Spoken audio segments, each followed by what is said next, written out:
Hi hello welcome to Andhra Prabha. ఈరోజు మనతో BJP central coordinator నూనె బాలరాజు గారు ఉన్నారు. ఆయనతో మాట్లాడదాం. సార్ నమస్తే సార్. నమస్తే అండి. సార్ ఏంటి సార్ ఎలా ఉంది పరిస్థితి, పార్టీ పరిస్థితి? మోడీ గారు ఈసారి 400 సీట్లు అంటున్నారు.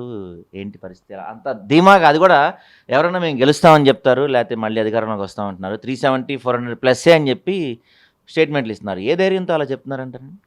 పరిస్థితి అన్నారు, పరిస్థితి బాగానే ఉంది. అందరూ ఆరోగ్యంగా ఉన్నారు. ఎందుకంటే ఆరోగ్యం మహాభాగ్యం కనుక మా భాగ్యం ఏంటంటే మేము చేసిన పనులే. మేము భాగ్యాలు రాసేవాళ్ళం తప్ప ఎవరి భాగ్యం లాక్కునే వాళ్ళం కాదు. సో మీరు అడిగారని చెప్తున్నాను ఎలా ఉంది అని. అందరూ ఆరోగ్యంగా ఉన్నారు, అందులో మేమున్నాము, అందులో ప్రజలు ఉన్నారు. ఎందుకంటే మేము చేసే పనే మాకు వచ్చే రిజల్ట్. 370 అనేది బీజేపీ, ఓన్లీ బీజేపీ ప్లస్ ఎన్డీఏలో ఉన్న అదర్ పార్టీస్ కలిపితే 400+. అందుకే ఈసారి మా నినాదం కూడా అబ్ కీ బార్ మోదీ సర్కార్ 400 పార్ అనేది ఖచ్చితంగా జరగబోతుంది. బీజేపీ రాజకీయాల్లో అంటే బీజేపీ సీట్ల విషయంలో కానీ ఏదైనా ఆర్ఎస్ఎస్ పాత్ర కీలకంగా ఉంటుందనేది ఒక వాదన. ఇప్పుడు మన హైదరాబాద్ టికెట్ కూడా మాధవీలత ఆమె కనీసం బీజేపీలో చేరపోయినా ఆర్ఎస్ఎస్ రికమెండేషన్తోనే ఆమెకి సీట్ వచ్చింది అనేది ఒక టాక్ నడుస్తుంది. ఆర్ఎస్ఎస్లో మీరు ఒక క్రియాశీలక మెంబర్, ఒక యాక్టివ్ మెంబర్, మీరేమంటారు దీని గురించి? ఆర్ఎస్ఎస్ ఒక అంబ్రెల్లా ఆర్ఎస్ఎస్. దాంట్లో కొన్ని వివిధ రకాల ఆర్గనైజేషన్స్ ఉన్నాయి. విహెచ్పి, మా బీజేపీ, ఇలా ఆరోగ్యం సంబంధించినవి, ఇట్లా వివిధ ఉన్నాయంట. సో ఆర్ఎస్ది ప్రభావం ఉంటుంది అని కాదు. నేను కూడా చిన్నప్పుడు స్వయం సేవకు, నేను కూడా ఆర్ఎస్ఏ. అట్లంత మాత్రం ఆర్ఎస్ఎస్ ప్రభావం ఉంటుంది. ఆమె బీజేపీ లేదని చెప్పారు మీకు? అఫీషియల్గా జాయిన్ అయ్యారా తరుణ్ చుగ్ నేతృత్వంలో? ఆల్రెడీ బీజేపీ మెంబర్, యాక్టివ్ మెంబరే. ఆన్లైన్ ఎప్పుడు తీసుకుందాం, ఎప్పుడు ఉంది యాక్టివ్గా లేదు అంటే ఇప్పుడు ఇక్కడ వచ్చి మళ్ళీ జాయిన్ అయింది. ఇంతకుముందే బీజేపీలో ఉందా ఆమె? ఇంకోటి బీజేపీలో ఉందా చెప్పాం కదా, BJP comes under one umbrella, that is RS umbrella only. So అంటే బీజేపీ కంటే ఆర్ఎస్ఎస్ పెద్దది అనుకోవచ్చా? పెద్దది చిన్నది కాదు, మాదంతా ఒక ఫ్యామిలీ సిస్టమ్. సార్ ఇంకా పొత్తుల గురించి వస్తే ఇక్కడ తెలంగాణలో ఈ మధ్య కొంత ఒక టాక్ వినపడుతుంది. ఆఫ్టర్ ఎలక్షన్స్ కానీ ఎలక్షన్స్లో కానీ బీఆర్ఎస్ ఎన్డీఏలో కలవచ్చు, బీఆర్ఎస్ బీజేపీతో వెళ్ళొచ్చు అని బీఆర్ఎస్ ఎమ్మెల్యేలే కొంతమంది of the record on the record మాట్లాడడం మనం చూసాం. మీరేమంటారు దీని గురించి? నాకు ఒకే అన్న, ఒక అక్క, ఒక చెల్లి. వీళ్ళు ఏనాడు కూడా బాలరాజు గారు అన్న అక్క అని చెప్పుకోరు. వీతో వాళ్ళు బాలరాజు మా అన్న, బాలరాజు మా తమ్ముడు అని చెప్పుకుంటారు. ఎందుకని?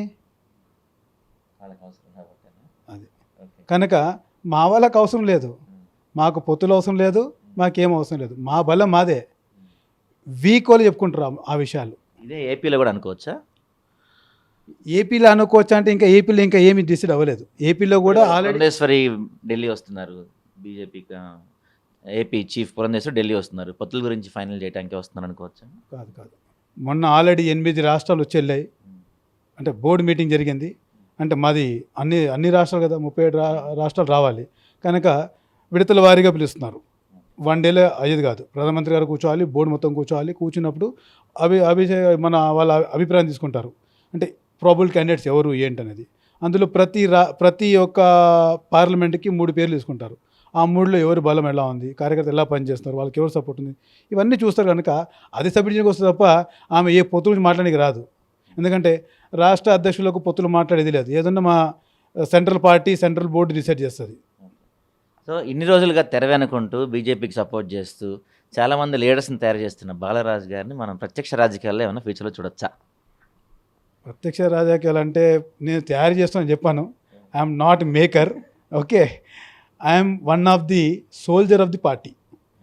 So when my turn comes definitely I'll come on the screen. You are willing. So See, without aim, we cannot be in politics. So ఏంటి సార్ ఏం ఇది? ప్రజాసేవే. ఇప్పుడు ఎమ్మెల్యే, ఎంపీ, ఇప్పుడు మీరు చెప్పారు అంటే సపోర్ట్ ఉంది కదా. ఒక ఆర్గనైజేషన్ నడవాలంటే వివిధ ఒక డిపార్ట్మెంట్స్ ఉంటాయి. నేను ఒక డిపార్ట్మెంట్ చూస్తున్నాను ఈరోజు. సరళ అనే పోర్టల్ ఏదైతే ఉందో మాది, సంఘటన రిపోర్టింగ్ అనాలిసిస్. సంఘటన అంటే ఆర్గనైజేషన్, ఓకే, రిపోర్టింగ్ అన్ని రాష్ట్రాలు రిపోర్ట్ చేస్తాయి. అనాలిసిస్ మళ్ళీ ఇవన్నీ ఈ సీట్స్ ఇవన్నీ అనాలిసిస్ ఉంటాయి. సో ఒక కుటుంబం ఇప్పుడు ఒక ఇల్లు ఉంది, ఒక ఇంటికి ఒక బాత్రూమ్ ఉంది, ఒక డైనింగ్ హాల్ ఉంది, ఒక హాల్ ఉంది, ఒక కిచెన్ ఉంది, ఒక బెడ్రూమ్ ఉంది. అది అంటే ఇల్లు కదా.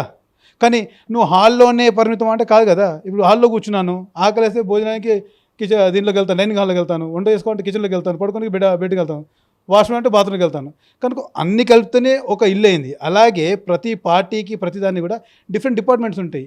ఇప్పుడు నా రోల్ ఏంది, ఆర్గనైజేషన్లో వెనుకొండి పని చేసేది. ఎప్పుడైతే నా స్కిల్స్ అవసరం అనుకుంటుందో పార్టీ, అప్పుడు కంపల్సరీ తీసుకొస్తుంది. అట్లా ఎంతోమంది ఉన్నారు. సో వాళ్ళే మాకు స్ఫూర్తి. సార్, ఉమెన్స్ డే సందర్భంగా మహిళలకు ఏమైనా మెసేజ్ ఇస్తారా మీరు? ఈనాటి ఇప్పుడు వచ్చే ఉమెన్స్ డే చాలా స్పెషల్. ఎందుకంటే నరేంద్ర మోదీ గారు మహిళలకు పెద్ద పీట వేశారు. మొన్న ఉమెన్ రిజర్వేషన్ బిల్ ఇచ్చారు 33%. ఇంతవరకు అసలు మహిళా దినోత్సవం రావడం కారణం ఏంటి? హక్కులు, వాళ్ళకు కావాల్సిన పోరాటాలు వాళ్ళు చేశారు. హక్కుల గురించి పోరాటం చేయడానికి ఒక డేని పెట్టారు, ఉమెన్స్ డే అని. అసలు ఆ ఉమెన్స్ డే ఈసారి సంపూర్ణమైన ఉమెన్స్ డే అనొచ్చు ఈసారి. ఎందుకంటే బిల్లు పెట్టిన తర్వాత వచ్చిన మొదటి ఉమెన్స్ డే ఇది. కనుక ప్రతి మహిళకు నేను ఇచ్చే ఒక సందేశం ఏంటంటే, ఈసారి ప్రతి మహిళలు కదలండి, ఇళ్ళలో ఉండే వాళ్ళు బయటకు వచ్చి మీ యొక్క వాణిని వినిపించండి. ఎప్పుడైతే ఒక మహిళ మాట్లాడుతుందో అప్పుడే ఆ కుటుంబం కానీ ఆ దేశం కానీ బాగుపడుతుంది. ఎందుకంటే మనం శివపురాణం చూసుకుంటే శివుడి వెనకాల అర్ధనారీశ్వరుడు అంటారు, అవునా? అంటే ఆ ఈశ్వరులో అర్ధ భాగము నారి ఉందని. అర్ధాంగి అంటారు. ఫర్ ఎగ్జాంపుల్, నా భార్య నా గురించి పూజ చేయాల్సి వచ్చింది, నేను లేను. అప్పుడు తను నా హాఫ్ షర్ట్ వేసుకొని చేసింది, అంటే అంగి అంటే షర్ట్. అర్ధాంగి అనడానికి ఏంది, ఆ షర్ట్ వేసుకొని పూజ చేసింది అర్ధాంగి అని. అలాగే ప్రతి దేవుడికి కూడా పేరుకు ముందు మహిళా పేరు ఉంటుంది. ఓకే, ఇప్పుడు లక్ష్మీ నరసింహస్వామి, లక్ష్మీ నరసింహుడు, లక్ష్మి తర్వాతే నరసింహుడాడు. ఈశ్వరుడికి శివ పార్వతులు అంటారు, అవునా? శివుడు పార్వతి కలిపి. అట్లే సీతారాముడు అంటే మహిళ తర్వాతే పురుషుడు. అంటే మహిళ లేనిది పురుషుడు లేడు. ఎందుకంటే జన్మనిచ్చే తల్లి మహిళ. ఇది బాలరాజు గారి అంతర్గతం. మళ్ళీ మరో చిట్చాట్లో మళ్ళీ కలుద్దాం. చూస్తున్నాను ఆంధ్రప్రభ.